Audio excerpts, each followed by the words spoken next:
Bonjour, je suis Aïcha Hamdouchi, une éternelle apprentie de la vie.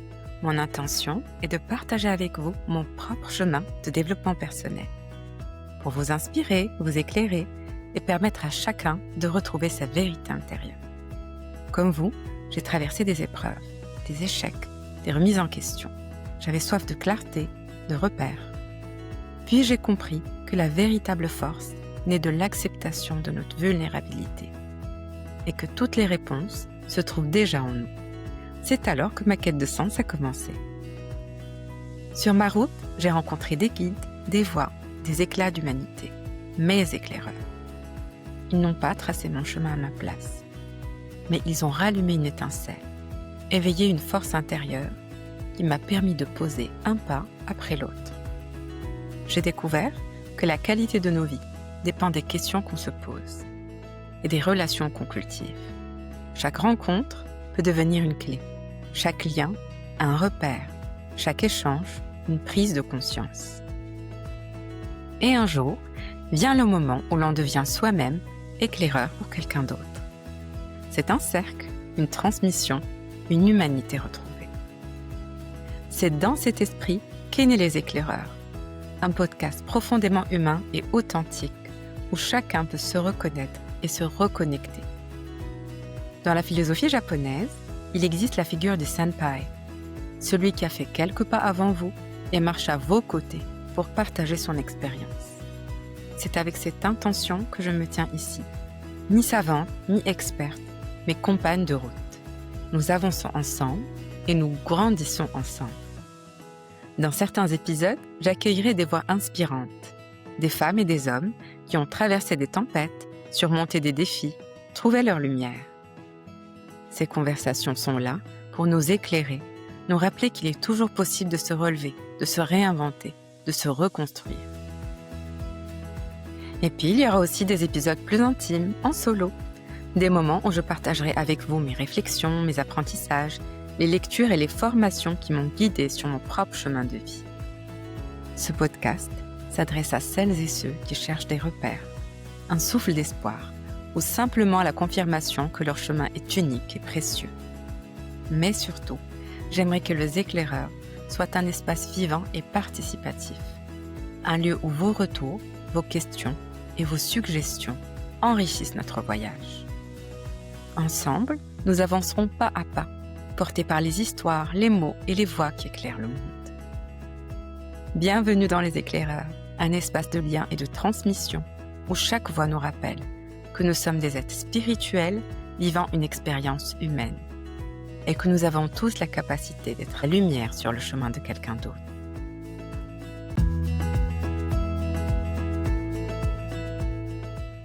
Bonjour à tous, je suis ravie de vous retrouver pour un nouvel épisode des Éclaireurs et aujourd'hui, j'accueille une invitée très spéciale qui incarne l'esprit même de ce podcast, Dr. Hind Bhuiyan. Hind, bonjour! Bonjour, très heureuse d'être avec toi ce matin. Je vais essayer de te présenter, même si toutes les présentations du monde n'arrivent pas à définir la richesse de ton parcours, mais de mon cœur, ce que moi je perçois de toi. Donc d'abord le CV classique, ingénieure de Centrale Paris, docteur en économie de Harvard, elle a œuvré à la Banque mondiale, elle a conseillé le premier ministre marocain et dirigé la Bourse de Casablanca, rien que ça. Un parcours impressionnant, mais ce n'est pas ce qui l'a défini. Parce qu'au-delà du parcours, Dr. Hind, c'est d'abord une présence, une lumière paisible, ancrée, qui brille, mais qui éclaire surtout. Fondatrice de la méthode BAL, Believe, Act, Lead, Dr. Hind accompagne aujourd'hui celles qui veulent se réaligner avec leur essence. Elle unit la rigueur de la science à l'intangible de la conscience. Et dans tout ce qu'elle fait, on sent une même intention, transmettre, servir, éclairer. Maman de 4 merveilleux enfants, femme, guide, pionnière, elle a tellement de casquettes, mais ne se laisse définir par aucune. Hind Bhuiyan ne parle pas de transformation, elle la vit, et à son contact, on se rappelle que la lumière ne se cherche pas, elle se révèle. Dr. Hind, bonjour, bienvenue dans Les Éclaireurs, merci pour cet honneur que tu me fais, et j'ai hâte d'avoir une autre conversation éclairante avec toi. Ah, c'est tellement beau comment tu m'as présenté, c'est beau. Ça me touche beaucoup, ma chère Aïcha. C'est toi la lumière. La lumière, elle sait éclairer d'autres lumières et c'est vraiment ça. Ce que tu fais, et à juste titre, Les Éclaireurs est un nom juste parfait. pour, ce que tu offres dans cette plateforme. Merci de m'avoir invitée. Merci infiniment de m'avoir fait cet honneur et on démarre par la première question. Donc je viens de présenter un peu ton parcours qui est certes impressionnant, mais je veux que toi, tu nous dises avec tes mots, au-delà de ce CV, qui tu es vraiment. Mmh. Sachant qu'on n'a rien préparé pour notre échange, donc c'est parfait. Donc c'est de la spontanéité, qui permet de refléter l'authenticité d'une personne et je trouve ça merveilleusement beau. Alors, c'est tellement beau les mots que tu as mis, mais comment je me présente? Oui, je suis maman de 4 enfants, donc la mon rôle de maman, me définit parce que le rôle de maman me nourrit également. Donc il me définit et il me nourrit. Il me nourrit de l'amour et du courage donc dont chaque leader a besoin pour pouvoir avoir cette audace d'avancer, cette audace de croire en sa vision et de la rendre réalité. À travers mon parcours et c'est des années, hein, je suis stratège de formation, je suis stratège de par mon travail, et c'est définir les stratégies à très haut niveau, que ça soit au niveau, heu, international, régional, national, local, au niveau du secteur privé, corporate, de la petite entreprise et au niveau d'une personne. Et je pense si j'ai à me définir, c'est vraiment ce que j'ai acquis et l'expérience que j'ai vécue parce que ce n'est pas seulement l'apprentissage parce que j'étais dans les bancs des plus belles universités qui apprennent la stratégie. Ce n'est pas parce que j'ai travaillé dans les plus grandes institutions, c'est parce que la vie m'a testé plusieurs fois. Et c'est ça ce qui m'a fait comprendre qu'en fin de compte, n'importe quelle stratégie marche. Ce qui ne la laisse pas fonctionner comme il se doit, c'est est-ce qu'on l'a fini? Est-ce qu'on a le bon état d'esprit pour en l'apportant? Est-ce que ce qu'on fait, on le fait avec cette croyance et cet espoir de réussir? Et donc, aujourd'hui, je suis fière de la femme que j'ai réussi à devenir et à maintenir à malgré les événements les plus difficiles qu'une femme peut traverser dans sa carrière, professionnelle ou dans sa vie personnelle d'ailleurs.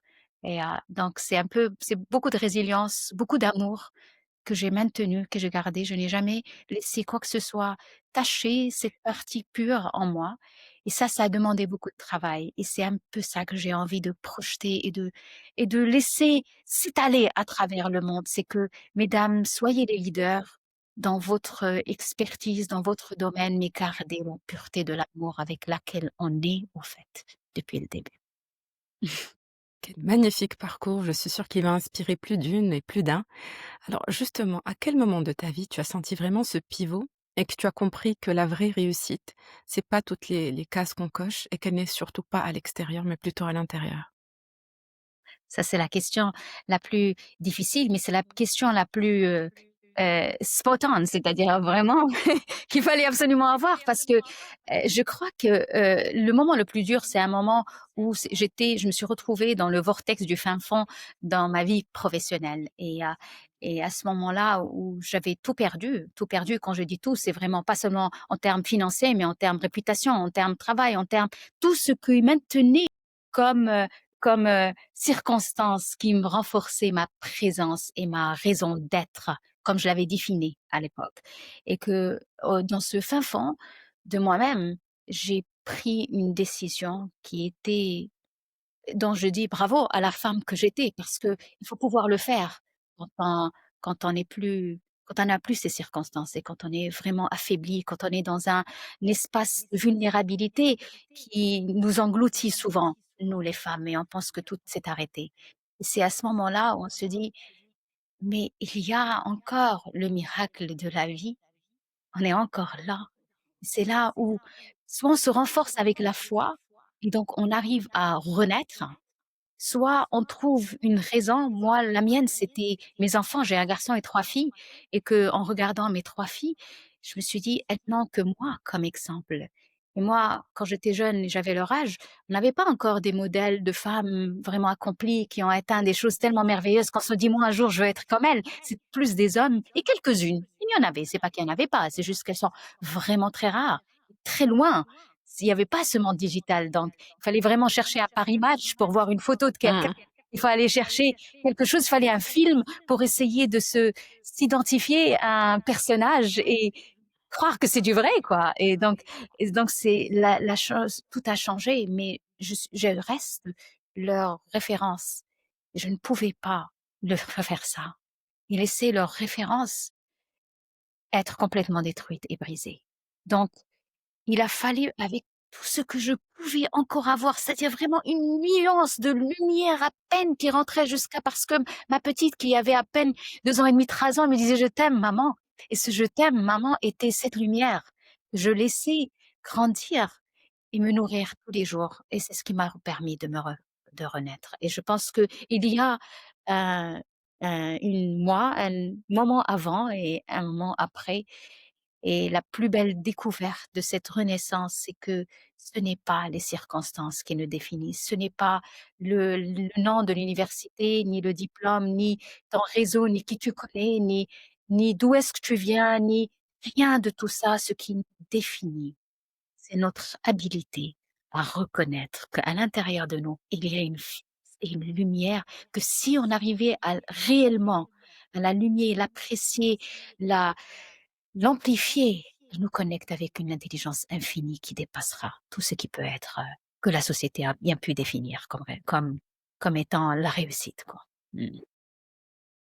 Quel magnifique parcours et justement, tu as parlé de 2 mots qui m'ont profondément touchée. Tu as parlé de circonstances et justement, on se laisse emprisonner dans des cases. On ne sait plus qui on est quand on enlève toutes ces étiquettes, quand on fait tomber tous ces masques et aussi, une fois qu'on perd toutes ces circonstances et qu'on est dans le noir absolu, comment on fait pour trouver ce générateur? Toi qui es ingénieur Oui, et mais je reprends tes mots, je reprends comment mes on mots, fait c'est pour trouver? exactement ça, parce qu'effectivement, il y a 2 types de forces pour toutes celles qui nous écoutent, et ça, c'est très important parce qu'on nous a jamais appris ça, ni à l'école, ni à l'université, encore moins dans le cercle de l'environnement business. On a 2 forces. Il y a la force circonstancielle et il y a la force intérieure. Et au fait, on passe beaucoup de temps, parce qu'on est programmé comme ça, de dépendre de cette force circonstancielle. On est là, on la décore, on la célèbre, on se vante de ces forces circonstancielles, on reconnaît ces forces parce que ceux qui l'ont, ils disent: «Ah, toi aussi tu l'as, c'est génial. Ah, tu es de la même école que moi, très bien. Ah, toi tu vas avoir cette poste, tu vas avoir cette», donc cette force circonstancielle, elle est universellement reconnue parce qu'on a été formé comme ça. Mais quand il y a pas les circonstances, quand il n'existe plus, quand il y a un changement, soit les gens rentrent dans la dépression, soit ils deviennent enragés, agressifs, et c'est de la vengeance, et c'est un peu toute l'horreur De qu'on vit. l'autodestruction en quelque On sorte, est ouais. dans Mmh, l'autodestruction mmh, absolue, donc on est mmh, ça. Mais on n'est pas, souvent c'est pas que l'autodestruction, je m'autodétruis, je viens détruire mmh, les autres avec, parce que je vais tirer tout le monde vers le bas. mmh, mmh. Et malheureusement, et c'est ça qui donne naissance à toutes ces énergies négatives dont on ne veut pas, de haine, de ça. On ne veut pas de ça. On est un monde où on a vraiment besoin de pouvoir rester avec des fréquences plus belles et avec plus d'amour et plus de paix, ce qu'on a envie d'être. Et ça, ce n'est pas quand on est complètement attaché et dépendant. L'attachement fait qu'on est dépendant. L'attachement fait qu'on a en nous une énergie de manque, parce que si cette chose n'est pas là, je manque de quelque Mmh. chose. Et du Donc coup, on est tout le temps dans une énergie de pénurie au lieu d'être dans une énergie d'abondance. exactement. Et l'énergie d'abondance, elle ne vient pas parce que mes circonstances, c'est bon. Donc c'est pour ça, les gens, même si je veux avoir du luxe et l'argent et tout, OK, mais sans en être attaché, parce que dès qu'on y est attaché à ça et que ça devient ce qui me définit, je perds mon authenticité, parce que je suis définie par quelque chose de matériel, quelque chose extérieur à moi. C'est comme si j'avais donné le pouvoir à autre chose pour me donner une raison d'être. Ce qui nous explique d'ailleurs le woman empowerment. Woman empowerment, c'est quoi? C'est vraiment renforcer les femmes pour qu'elles ne soient plus dépendantes de n'importe quelle autre circonstance extérieure qui n'a rien à voir avec elles, parce qu'elles passent son temps à attendre la permission d'autre chose, de quelqu'un d'autre, Mmh. d'une circonstance, d'un niveau social, pour se permettre d'être vraiment bien avec elles-mêmes. Donc, quand les circonstances ne sont pas là, on a besoin de rallumer cette lumière intérieure, parce que c'est pas qu'elle n'existe pas, c'est juste que je me suis tellement, heu, je suis tellement devenue dépendante de ces Mmh. circonstances parce qu'elles me définissent, presque je la méprise. Pour moi, Mmh bon, mh. elle n'est pas Ouais. là. Mais c'est comme la maison, en fait. Quand une maison est connectée à un réseau d'électricité, Et donc le réseau d'électricité me ramène l'électricité, tout va bien. Et quand il y a une coupure ou il y a quelque chose qui va pas, qu'est-ce qui se passe? Il Mmh. te faut le générateur parce qu'on peut pas vivre sans réfrigérateur, sans lumière, sans on peut plus vivre ça. Et c'est pareil pour l'être humain. Qu'est-ce qu'on fait quand le réseau est coupé? Tu fais quoi? Tu arrêtes de vivre? Non, il te faut ce générateur et c'est ça la force intérieure.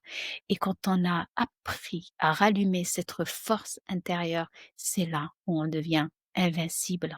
C'est là où on en devient unstoppable. C'est là où on en devient inébranlable parce que c'est solide, ça vient de l'intérieur, ça ne dépend pas d'une force extérieure, d'une circonstance autre, d'une raison matérielle.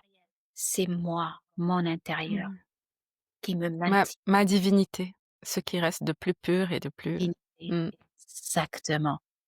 Et cette force-là, elle me ramène la paix, elle me permet de retrouver ma source réelle qui est: «Ça va aller», parce que quand tu as cette source, tu sais que tout va aller.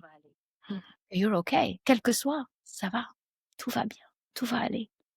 Et c'est ça ce qu'on a envie d'apprendre à nourrir pour pouvoir projeter plus de cette énergie, qui est une énergie d'amour, qui est une énergie de calme, qui est une énergie de paix, qui est une énergie ce que j'aime pour moi, j'aime pour toi. Que ma réussite, et qu'il y a de l'abondance pour tout le monde parce qu'elle est infinie. Donc je ne me bagarre plus sur les postes, elle va prendre ma place, elle va prendre mon argent, elle va prendre non! Il y a une abondance incroyable. Il y a une abondance incroyable. Alors, justement, pour les des personnes qui sont pas forcément, encore connectées à cette lumière-là, qui sont pas dans cette conscience encore et qui ont cette approche très scientifique, toi qui as connu les 2, vécu les 2 et qui est maintenant un équilibre parfait des 2, comment la science peut nourrir la conscience? C'est complètement connecté. Et tu le sais très bien, même dans nos programmes de Bal Méthode, c'est des programmes qui sont c'est différentes, approches à chaque fois. Donc là, on vient de terminer, enfin, on est en train de terminer un programme Fréquentia qui est sur l'intelligence émotionnelle et les fréquences énergétiques. Sachant que c'est du non tangible, hein, on est en train de parler d'émotions, de fréquences, c'est pas tangible et pourtant on peut ramener tout ça à une logique scientifique. Moi, je suis structurée ingénieure dans ma tête, donc même si il y a je suis spirituelle, je me suis connectée à cette partie qui est non tangible, mais mon mon naturel fait que je lui donne une raison scientifique. Et d'ailleurs, il y a une ligne très, très fine entre la science et la spiritualité parce que dans la science même, quand ils vont dans le fin fond de la cellule, microscope, tu vas dans le fin fond, avec vraiment le plus minutieux des microscopes, à un moment donné, le photon devient lumière et on n'est plus dans le tangible. Et donc, quelque part, il y a une liaison très fine. Quand la science s'arrête, la spiritualité commence. Comment? C'est extraordinaire, ouais. Donc c'est que en fait, plus on creuse dans le matériel, plus on arrive à l'immatériel, finalement. Exactement ça. Alors c'est donc qu'est-ce qui reste quand on décolle toutes les étiquettes et qu'on fait tomber les masques, justement? Il reste qui tu es. Et souvent, on a peur de qui on est. C'est pour ça on ne fait pas tomber les masques. On a peur. Tu sais, d'ailleurs, juste pour ceux qui nous regardent, si vous juste vous vous trouvez toujours en train d'appeler quelqu'un, de discuter avec quelqu'un, like le seul moment où tu es seul, tu dis: «OK, je fais quoi? Je vais scroller sur mon Instagram, je vais vérifier ça, je vais Mmh, je vais mmh. La nature a horreur du vide et l'être humain a horreur du vide et pourtant c'est là où tout se crée, là le où tout se vide». passe. C'est Mmh. vraiment quand tu es dans le fin fond du vide où il n'y a plus rien, c'est là où on se retrouve. Et on n'a pas besoin d'aller très bas. C'est la raison pour laquelle je fais ce que je fais aujourd'hui. J'accompagne des femmes, des centaines de femmes à travers le monde pour que on n'a pas besoin d'aller très bas pour s'élever à une autre étape. Là où on est bien, comme il te paraît confortable et normal, si on l'emmenait à plus haut. Parce qu'on est fait pour créer. Le moment où on stagne, on arrête de créer, on arrête d'insuffler la vie dans qui on est et ce qu'on fait. Partie en nous s'effrite. C'est comme la plante. La plante, jamais tu vas voir une fleur. Là, je regarde mes fleurs derrière, je me dis: «Tu sais, elles restent comme ça, elles restent pas comme ça. Soit elles vont Mmh. s'ouvrir Mmh. ou parce qu'il y a des je change de d'eau et je suis là et je les regarde. Soit à un moment donné, flûte, elles vont se Elles vont se faner. Mmh, stagner. C'est mmh. pareil pour nous, l'être humain. On est là pour créer et notre job et notre rôle, c'est de trouver quelle est cette mission, quelle est cette empreinte que je suis créée pour laisser derrière. J'ai un rôle. Qui est créé par hasard, comme ça, en moment avec les parents, exact, à la seconde même, à l'endroit même. Il y a une raison pour laquelle on passe par les étapes par quoi on passe dans notre vie, les histoires qu'on passe, les expériences qu'on a, nos vécus. C'est parce que notre histoire, elle est là pour servir et notre job, c'est de trouver c'est quoi qu'elle est là. C'est quoi ce service qu'elle est là pour Et donner. tu en es un exemple vivant parce que ton histoire t'a permis de créer ta mission de vie. Tu as créé cette méthode BAL extraordinaire, Believe, Act, Lead, donc believe, croire. Comment comment on comment on recommence à croire quand on a tout perdu? Par Exactement. quoi on commence? Et cette méthode, c'est vraiment mon propre chemin. C'est mon propre chemin et le chemin de centaines de femmes. C'est vraiment parce que c'est ce qui se passe. Moi, parce que les circonstances m'ont fait montrer comme quoi combien j'avais perdu cette, force et cette, étape tellement clé que de croire en soi et croire en des possibilités et on laisse tomber limites, mais des limites et donc on est dépendante de ce que les jeunes pensent et comment décider. On sait même plus décider par soi-même et c'est ce qui arrive. Mais pour se reprendre et à n'importe quelle étape, c'est pour ça d'ailleurs nos programmes, j'adore nos programmes, c'est jamais les mêmes, c'est toujours de la création nouvelle, c'est toujours quelque chose que je ramène parce que chaque programme m'élève. Tu as commencé en me présentant comme de la transformation que j'accompagne. Pour moi, c'est de l'élévation. C'est élever n'importe quelle personne qui vient autour de moi, de la méthode BAL, de les personnes qui ont pu bénéficier de cette co-création ensemble, parce que c'est une co-création qui permet de s'élever de là où on est à une étape plus grande, là où on est à un niveau plus haut, que ça soit en termes d'argent, d'impact, de paix intérieure, de compréhension de soi. Mais on a tellement d'espace. Chaque personne, elle a encore une partie où elle peut s'élever.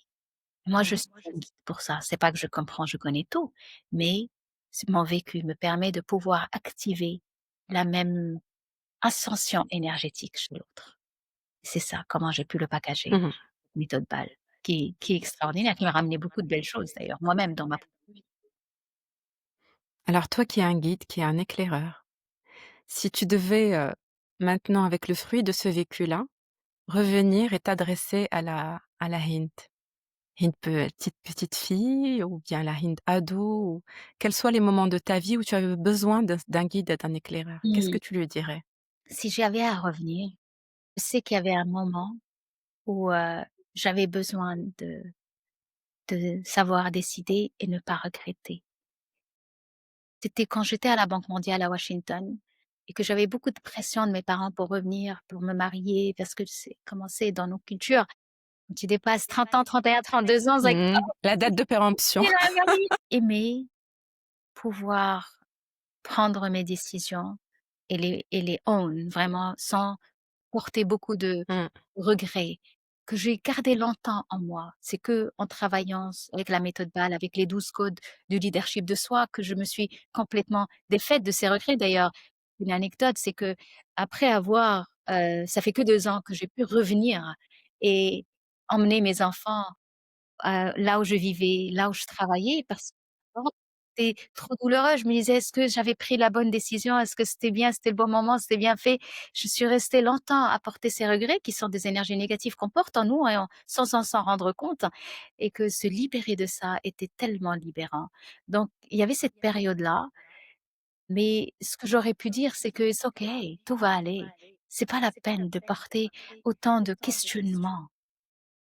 Et que Mmh. si on a été guidé par une décision de la famille ou les choses arrivent toujours pour notre meilleur, c'est jamais contre nous. Mmh. Souvent, on n'arrive pas à le voir parce que on a trop de rage ou bien on a envie de punir l'autre parce que il m'a fait des choses et je n'arrive pas à m'en défaire de ce que j'ai pu porter et j'arrive pas à pardonner et donc au fait, je me fais du mal. Mais c'est pas nécessaire, quel que soit ce qui arrive. Mmh. Chemin qu'on prend est souvent le meilleur pour nous et on ne le voit pas et on passe notre temps à dire: «Est-ce que c'était le bon, pas bon?» et c'est trop de souffrance quand Mmh. on C'est se qu'on est dans le questionnement constant quand on est dans cette, dualité. Tu as parlé d'un mot très puissant, le pardon. Mmh. Et c'est le Ouais. pardon, en fait, tout dans le pardon. Et le pardon, c'est pas le pardon pour la personne qui m'a obligée de faire quelque chose qui n'a pas été agréable ou qui n'a pas été sympa avec moi. Le plus dur des pardons, c'est avec soi-même. C'est pardonner à sa personne. On peut pardonner à d'autres parce qu'on sait: «Ça y est, c'est bon, j'ai pardonné», c'est dans notre culture, c'est dans notre manière de réfléchir. Mais pardonner à sa personne, on pense l'avoir fait, mais on n'a jamais pardonné assez. Il a fallu que je me pardonne longtemps parce que ce que j'ai vécu, je me suis beaucoup voulu pour ça et ça m'a pris, des mois et peut-être même 1 an, 2 ans, hein, p avant de pouvoir retrouver la paix avec moi-même. C'est quand on est mal avec soi, parce qu'on a raté un examen, parce qu'on n'a pas été accepté à un poste, parce qu'on s'est pas présenté avec la bonne, attitude, le bon, manière d'être habillé, quels que soient des petits détails souvent futiles et pourtant ils sont tellement chargés d'émotions et ça reste un poids très lourd qu'on traîne avec nous à travers les années et là où on va. Mais Et comment on se pardonne justement? Comment on peut être sûr qu'on y est? Que c'est pas juste un mensonge qu'on se dit à nous-mêmes ou quelque chose qui qui se dit pour, cocher une case sociale, pour rassurer? le livre est là, tu sais, ça, c'est le livre, des 12 codes.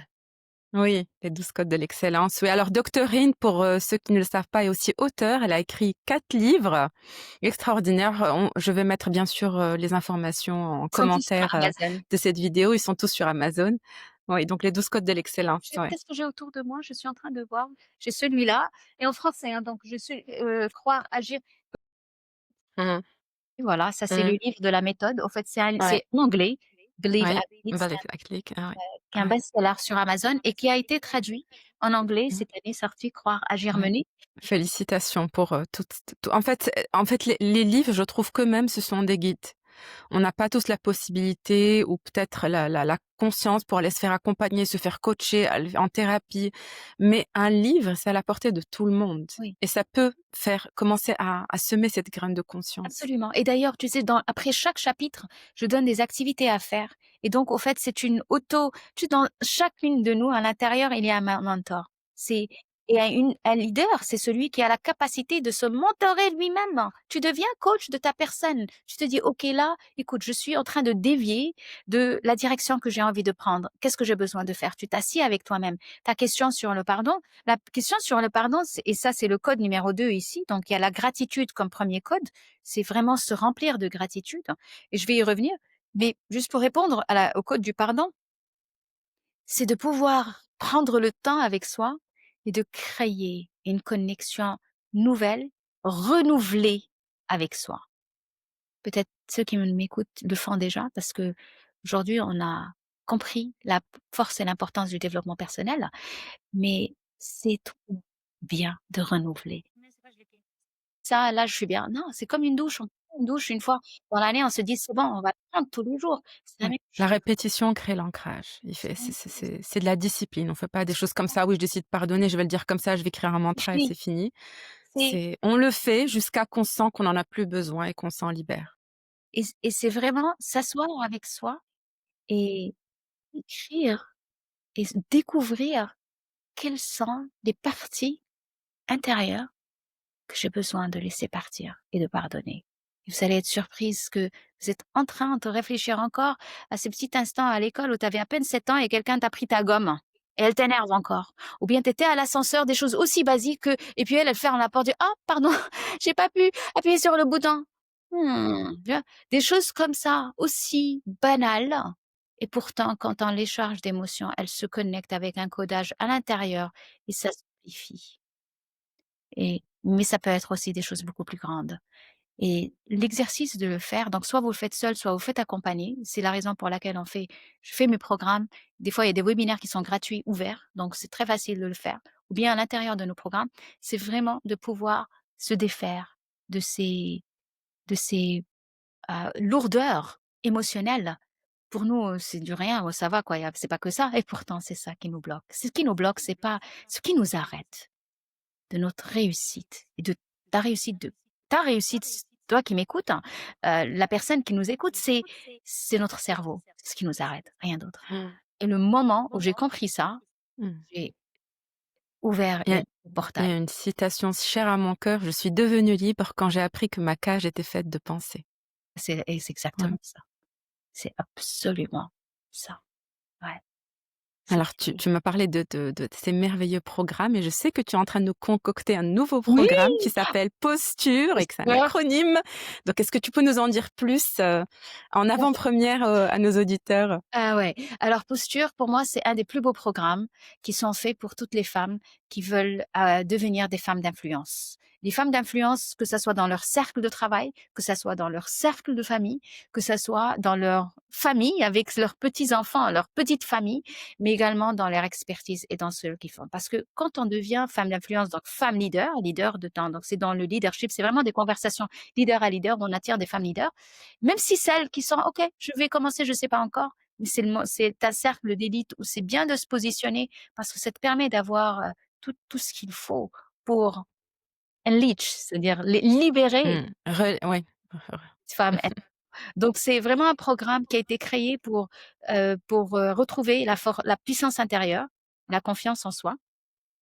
La confiance en soi au fin fond de soi, c'est-à-dire vraiment dépasser tout ce qui peut encore être, encore qui nous coince sans s'en rendre compte, développer une présence authentique, avoir une présence charismatique.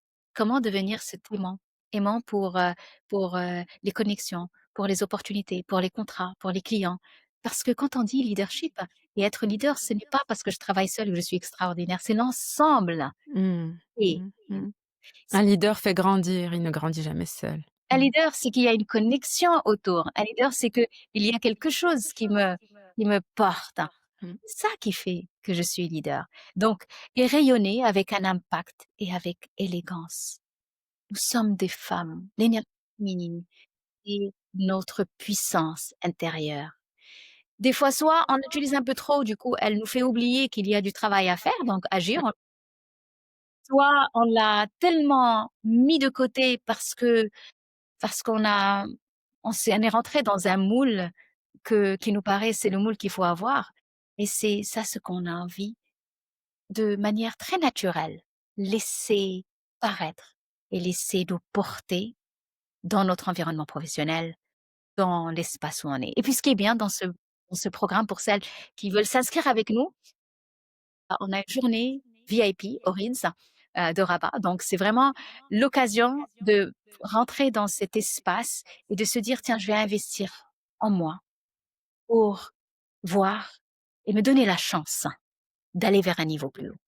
Ouais. Et tu sais ce qui est extraordinaire pour un de témoigner, c'est qu'en fait, il y a aussi cette sororité. Vraiment du contenu incroyable, de la belle énergie. Il y a cette fait qu'on se sent dans un espace de confiance Oui. et on sait que tout le monde nous veut du bien et que le succès de l'une, il déteint sur l'autre d'une manière ou d'une autre. Alors que dans notre société, les femmes sont pas très sympas avec les femmes, on va pas se mentir.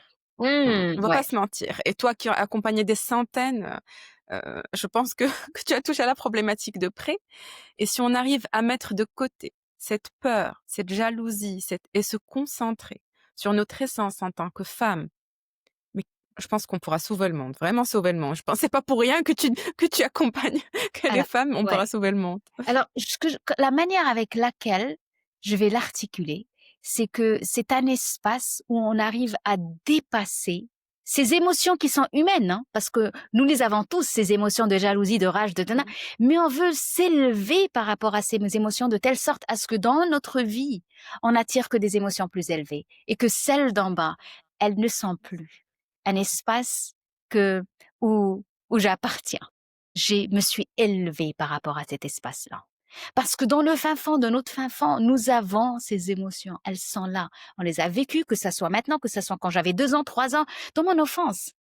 On Mmh. a toutes vécu ça. C'est tout à fait naturel. Nous sommes des humains. Être leader n'est pas être parfait. Être leader, c'est ramener l'excellence et l'authenticité à travers le service, le produit, la mission que tu portes, la vision que tu portes, que ça soit dans l'institution où tu travailles, dans l'organisation où tu es, ou parce que tu as envie de lancer ton projet, ou parce que tu as envie d'élargir ton projet et de lui donner une enveloppe globale. C'est c'est se propulser vers cet espace-là, et c'est ce qu'on fait ensemble. Et c'est contagieux. Ah oui, c'est contagieux, je peux en témoigner. Alors justement, nous femmes, on a tellement de rôles, tellement de casquettes, on se les des fois définir par des rôles et des casquettes, on a tellement de charge mentale. Quelle est pour nous la formule magique de l'harmonie à la fa à la féminine? Qu'est-ce que tu dirais? L'harmonie, elle est spécifique, chacune. Et si on se libérait de penser que si je faisais comme cette personne-là, je me sentirais bien. Tant ton pourcentage d'équilibre, parce que c'est un pourcentage en fin de compte. Combien tu passes de temps dans ta vie professionnelle, combien tu passes de temps dans ta beauté personnelle, combien tu passes de temps avec tes enfants, il est adapté à ton besoin, à toi, qui ne ressent personne d'autre. Et donc, il est temps de comprendre que dans nos différences, nous sommes pareils. Dans cette fréquence que chacune peut comprendre qui est son harmonie, qui ne ressemble pas ni à la mienne, ni à la tienne, ni à, Mmh mh. mais elle est aussi belle que la mienne comme je la vois, la tienne comme tu la vois, et que ce qu'on arrive, c'est dépasser ces détails et voir la beauté dans l'équilibre de chacune, à sa manière. Celle qui a envie d'être trop, je sais pas, show off, qui se montre beaucoup. Celle qui a envie d'être plus conservatrice. Celle qui a envie, mais elle est dans son alignement avec l'authenticité de qui elle est belle parce qu'elle est comme ça. Et si on arrive à transcender les stéréotypes de la société, de ce qu'on pense être bien, de ce qu'on pense être correct, voir au-delà de tout ça, on se tiendrait la main, les femmes autour du monde, Mmh. et on créerait ce cercle de lumière qui projetterait plus de paix et d'amour, et de s'aimer finalement, et de s'apprécier comme on est, sans être provoqué. S Même si je suis provoquée, j'ai la capacité de me reprendre. Je dis: «Ah, ça me provoque encore, parce que Mmh, mmh, mmh mh. c'est OK.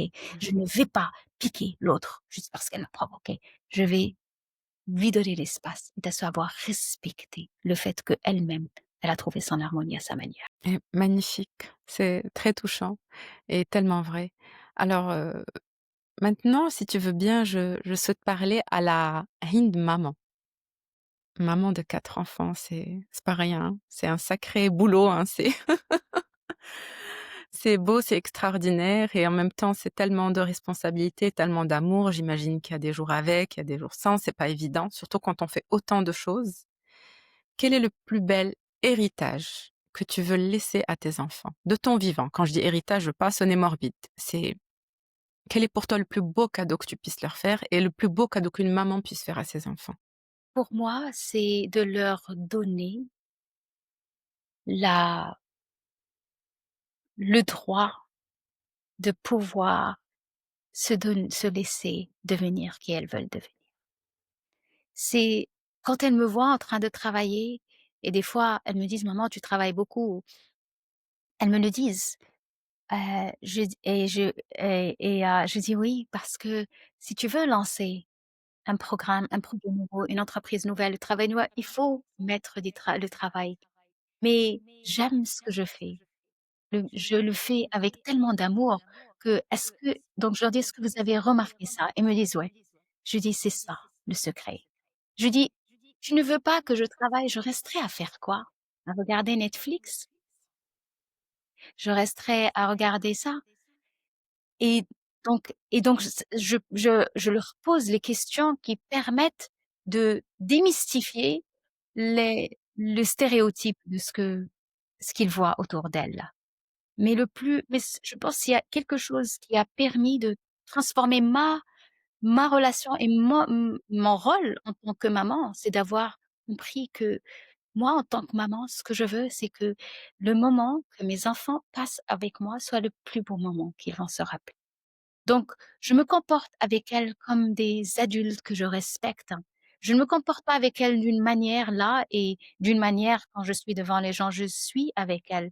Donc je suis consciemment intentionnelle par rapport à ce qui se passe, qu'est-ce qui me provoque. Donc ça me permet de grandir et je les accompagne à grandir. Et puis bien sûr, le travail qui est sur, la reprogrammation du subconscient que je comprends très bien et que j'enseigne, je le fais à mes enfants.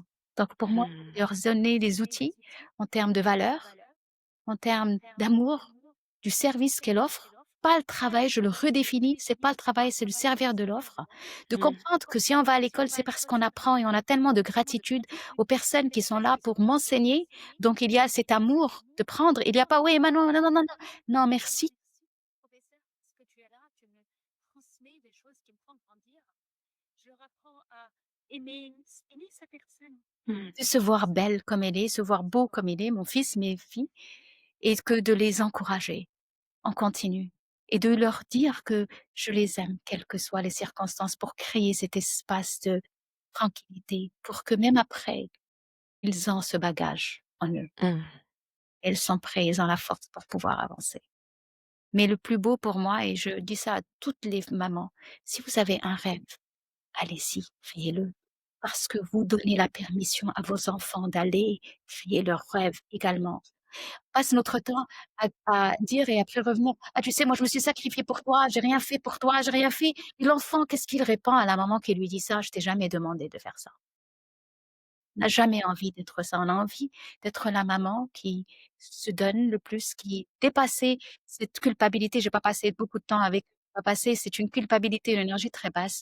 Je leur donne un temps de qualité, mais le plus beau, c'est ta présence et le modèle que tu donnes à tes enfants. Les enfants font ce qu'ils voient leur maman faire. Mmh. Ouais. S'ils voient leur maman être désagréable, ils le font. S'ils voient leur maman mentir, des petits mensonges de rien, Mmh. ils font pareil. Ce sont nous sommes des miroirs et ce sont nos miroirs. Ils voient leur maman Mmh. rentrer de travail frustrée et toujours en train d'en parler de manière pas très, mmh, pas très, élégante, hein. Ils vont faire pareil. Et nous, on veut pas ça. Donc travaillons, mais de travailler sur vous, à l'intérieur de vous. Vous allez non seulement vous transformer, vous allez transformer et faire du bien à vos enfants. Magnifique. Alors en parlant d'enfant, ton enfant intérieur, de quoi te remercierait-il aujourd'hui? Tu ne me pas Mon enfant intérieur va me dire: «Bravo, Hind, parce que tu t'es pas arrêtée, quel que soit ce que tu as vécu». Ça n'a jamais été facile. Jamais. J'ai travaillé dans les plus belles sphères, dans les plus grandes scènes et ça n'a jamais été facile. J'ai travaillé dans des endroits où c'était que des hommes. J'ai travaillé dans des endroits où moi-même je n'arrivais pas à parler parce que j'avais cette peur, parce qu'on disait: «Attention, tu es une femme, il faut pas, il faut pas». Mais je me suis Mmh. et je pense l'enfant en moi va dire: «Waouh, je suis trop fière de toi». Même le moment le plus dur, tiens, continue à être. Hein? Mmh. On a fait pleurer dans les temps. Et parce que C'était c'est pas l'objectif, mais oui, c'est on est des femmes et c'est magnifique d'avoir ces émotions qui remontent et des larmes, c'est une bénédiction de pouvoir pleurer, de rire et de s'énerver. oui, c'est la Ce sont que vulnérabilité. des émotions, on accueille. La dualité, tu sais, c'est ça la ce qu'on enseigne et sur quoi on insiste, c'est de pouvoir être les 2 et la vulnérabilité ne change rien en notre puissance, Mmh. notre posture d'influence. Donc on parle du programme encore. C'est pour ça qu'ils Alors veulent tu nous as d ouvert, hein, c'est pour celles qui mmh. veulent s'inscrire et qui nous écoutent. Oui et on va mettre les liens en commentaire. Tu nous as donné vraiment des trésors. Merci, merci. Avec quoi tu veux que les auditeurs des éclaireurs, repartent? Si tu avais une seule chose à leur laisser? Alors, une seule chose, c'est croyez en vous. S'il vous plaît, si vous avez quelque chose qui vous a blessé à l'intérieur, détruit, brisé, qui a vraiment mais elle a enlevé une partie de croyance en vous, reconstruisez-la, croyez en vous. Croyez en vous, croyez aux possibilités, croyez l'espoir, donnez-vous cet espoir d'un futur meilleur toujours, jamais ne laissez cette lumière d'espoir et c'est exactement ce que tu fais, Aïcha, avec des éclairs, c'est d'apporter cette lumière, c'est comme un beacon, vraiment et c'est un peu c'est ton c'est ton logo, c'est ce Le phare, oui. Mmh. Mmh. qui te rappelle et nous rappelle que Mmh. la lueur de l'espoir est toujours là, ne la laissez jamais disparaître et si vous la perdez, juste tournez la votre visage un tout petit peu, vous la verrez. Vous la verrez, croyez en vous, agissez, agissez en conséquence, prenez et soyez audacieuse. La peur, elle est là, toujours là. Dépassez-la, soyez audacieuse. La honte, on l'a toujours. La rage, changez-la avec la gratitude, avec qui vous êtes, ce que vous avez, le fait même de pouvoir nous écouter, c'est magnifique. Il y a des millions qui n'ont pas la possibilité d'accéder à de l'Internet encore. C'est incroyable. On oublie la, le privilège qu'on a et on reste focalisé sur ce qu'on n'a pas. Changeons la manière d'être et de voir les choses et amplifions ce qui est beau dans notre vie. Plus on se concentre vers ça, plus ça grandit. Et c'est ça ce qui va faire de nous et de vous des leaders dans votre vie et des leaders dans votre domaine et dans tout ce que vous avez envie de faire. Et j'espère que tous vos rêves se réalisent parce que aujourd'hui, on sait comment, on sait. Mmh. Voilà. Merci, mes chers Oh, Aïcha. merci pour tous ces trésors que tu nous as donnés. Merci pour cette lumière que tu es qui guide tellement, tellement d'autres âmes à rejoindre le rivage en toute sécurité. Et la vie est une aventure et on la vit pleinement quand on comprend qui on est vraiment. Alors où est-ce que nos auditeurs peuvent te retrouver? Je mettrai bien sûr les liens en commentaire, mais déjà si tu peux leur dire, où est-ce qu'on peut te joindre? Alors, docteur Bouhia, donc H-Y-N-D Bouhia, je l'ai pas mis, mais c'est sur LinkedIn, sur Instagram, on a un groupe Facebook, on a une chaîne YouTube où on a une série de leadership series, c'est des interviews incroyables de leaders à travers le monde. Elles sont incroyables. On a aussi des newsletters et des webinaires qui sont ouverts. Donc, c'est balméthode.com/live, tout ce qui est live. Donc, vous pouvez en faire partie et si vous mettez votre email, et c'est facile de nous retrouver. Donc sur tous les réseaux, on est présent. Je suis toujours là-bas, mais mon équipe est toujours là-bas, donc on est là toujours pour répondre et souhaite toujours les bienvenus à toutes les personnes merveilleuses qui se disent: «Allez, je vais commencer à croire un peu plus en moi. Je prends des actions qu'il faut, comme ça je peux mener ma vie à l'extraordinaire». Voilà. L'extraordinaire, ce sera le mot de la fin. Gratitude pour cette conversation extraordinaire. Et j'espère, te retrouver très bientôt pour un autre podcast des éclaireurs parce que je sens que nos éditeurs vont en redemander. Merci pour tout ce que tu es, ton authenticité, tout ce que tu as partagé avec nous, ta vulnérabilité et merci d'être cette lumière qui guide, tellement, tellement d'autres à retrouver leur propre chemin. Tu incarnes vraiment l'esprit des éclaireurs. Merci de m'avoir fait l'honneur d'accepter mon invitation last minute et sans aucune préparation et je vous dis à très bientôt pour un prochain épisode des éclaireurs. Merci d'avoir été avec nous dans cet épisode des éclaireurs. J'espère que cette conversation a rallumé en vous une étincelle d'espoir, de paix ou simplement l'envie d'avancer un peu plus en conscience. Si cet épisode vous a inspiré, prolongez le cercle de transmission. Abonnez-vous, partagez-le avec vos proches, laissez un commentaire et une note sur Spotify, Apple Podcast, Deezer. Vos retours, vos questions, vos suggestions nourrissent cette aventure collective. On se retrouve chaque samedi pour un nouvel épisode, une nouvelle rencontre sur le chemin de notre voyage intérieur. En attendant, avancez à votre rythme avec gratitude, confiance et amour. Et souvenez-vous, nous sommes des êtres spirituels vivant une expérience humaine et nous avons chacun la capacité d'être la lumière sur le chemin de quelqu'un d'autre.